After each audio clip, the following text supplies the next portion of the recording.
Okay. Oh, wrong page. Good evening. It's me again. So while going through my journey, my journey being my journey to financial freedom, the one I'm trying to document, I've come across a reoccurring issue. Um, I'm scared to fail. When I was a sophomore in high school, I read the book Rich Dad Poor Dad by Robert Kiyosaki. Great book. I highly recommend it. And in that book, there's a part where he says that losers play to not lose, and then winners play to win. And when I first read that part, I'm not gonna lie, I didn't understand it.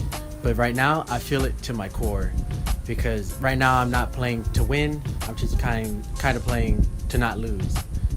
And I don't know if that's subconscious or not, or whatever, but it's happening regardless. For example, when I was like 17 or so, I stumbled upon the magical world of dropshipping. And I was like, wow, what is this? This looks really promising. Let me see if I could do this. And the year that I found it, I genuinely thought that I would be making six figures that year because I believed in myself that much. I was playing to win. Literally, when I first found it, I spent, I don't even know how long, researching, like watching YouTube videos day and night, just learning all of the ins and outs of it. I think within like a month of me finding it, I started up a Shopify store. It was like early February, and so I was like, let me just do a seasonal store, to kind of get my foot in the door, get some experience. And so I made a Valentine's store that I called Cupid's Pop-Up Shop, which actually, honestly don't think that's a bad name. I think the store was honestly pretty promising, but just kind of rushed because I made it in a day. And there were some things I kind of like, yeah, that'll be all right. Like, since I kind of rushed on it or made it so quickly, I didn't put that much time into like product research, and I just kind of like, oh, that looks cool, let me add that. Like, oh, that one looks cool. And then like those first ones that I found, I just put them in instead of like looking at the different suppliers, which ones have the best shipping times and all of that. And so the shipping times were pretty bad, and maybe the products weren't even that good either. And what I did with that, I just put a banner that said, all products that don't ship before Valentine's Day, you get a discount on it. I was like, yeah, that'll cancel it out. I'll be fine. Spoiler alert, no. So yeah, after I made the store, I made an Instagram page for it. And then like I spent maybe like an hour or two looking at different influencers, because I was planning on doing influencer marketing, which just means that you pay them, they post it on the story with the link. Yeah, and then you drive traffic that way. So yeah, I found an influencer and I was like, okay, this looks pretty promising. She's in the right niche. I'll see if I can get some sales off of this. And so I hit her up, and then she replied, and she was like, yes, okay, here's how much. And then she wanted me to pay her through PayPal. And honestly, I think I got scammed because she was like, yeah, make sure you pay me in this currency. And it had like a euro sign. I don't know what it's called. And I was like, okay, I'll do that. And so I opened PayPal, I put in however much, and then I made sure I clicked on the same sign that she said with the same currency, because there were two of them, and I knew it. I knew I clicked the right one. And then I got back to her, and then she was like, oh, you paid me in the wrong currency. And I was like, no, but okay, whatever, I'll just pay it again in the other currency, because I was so confident in myself. I was like, I'll make that money back. Yeah, so she scammed me.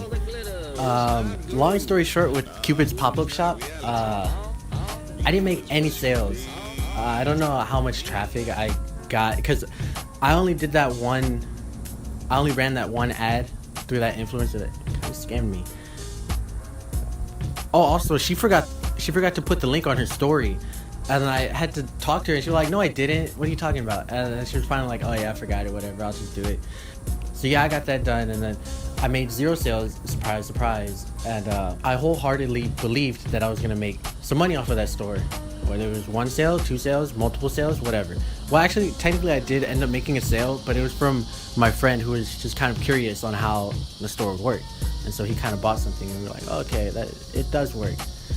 And yeah, that's the end of that store. That store didn't get me very far, but I actually did get a ton of experience looking back at it, because like I researched, did my due diligence, I made the store, got the products, whatever. Yeah, I did the due diligence, and I honestly think that was some pretty good experience. But yeah, after that, I told my friends that like I was expecting to get zero sales, even though in my heart I believed I was gonna get so many sales, and that I just made the store for some experience. Okay, wow. Yeah, I told them I did it for experience, and I was expecting zero sales, even though like while researching and like going through all the YouTubers, different like all the different YouTubers that cover dropshipping, they always say your first store is going to fail, and it takes a while for you to like actually make some money off of it. In my heart, I believe that I was a special one. This store, I'm gonna make a lot of money, and then my next store after that, I'm gonna make a ton of money. I believe I had so much confidence because I was playing to win. So yeah, fast forward to a couple months ago, I decided why not just make another store. This time, actually, put in more time and don't rush it. Try and get like a quick cash grab store. I was like, yeah, okay, that sounds like a good idea. It's quarantine still. I don't have anything better to do. So yeah, I started making a store, but instantly I knew something was just different. Like my drive / passion wasn't all there like it was with the first one. I don't know if it was because like I think I had a bad taste in my mouth from that first experience, because I expected so much but I got nothing out of it. It might have been because the process changed a little bit, like kind of starting up the Shopify store. It was a little different from when I first did it. That might have like kind of just threw me off a little bit, but I don't know. Last time I used AliExpress as my supplier for my store to get my products or whatever. But this time I was like, let me try CJ Dropshipping, because AliExpress, they used to have this one called ePacket, I think it was, a shipping option called ePacket. It was basically like you use ePacket when you're using AliExpress or your store's not going to work.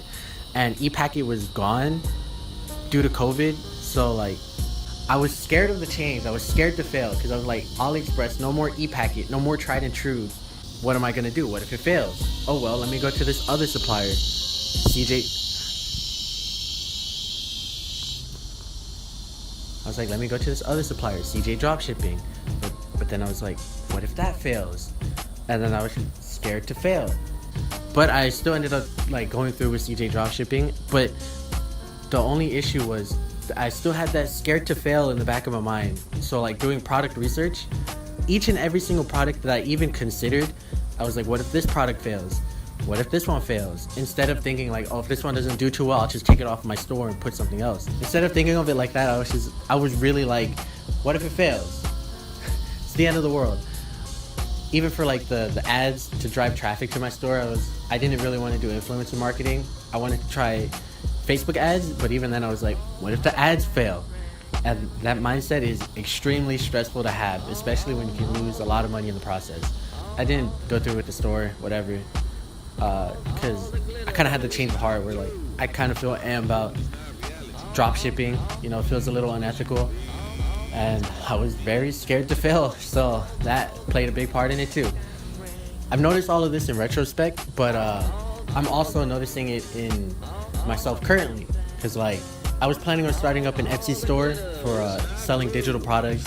I kind of want to get into affiliate marketing, and I even kind of want to try print on demand.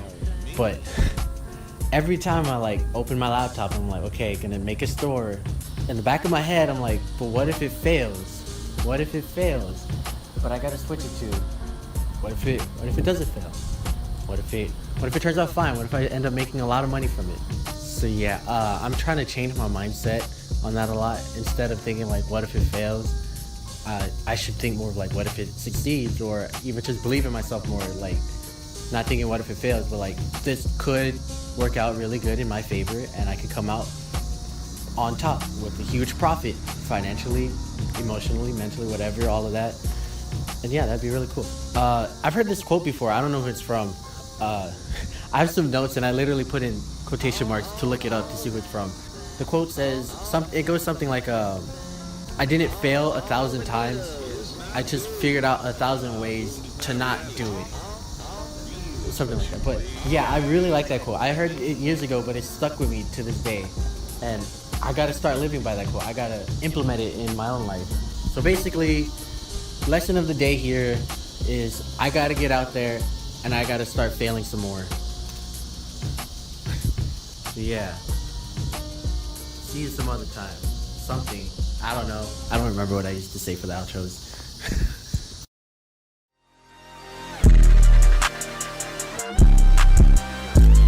I can't see a damn thing if it ain't guap.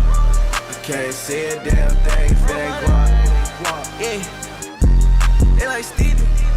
They can't see me.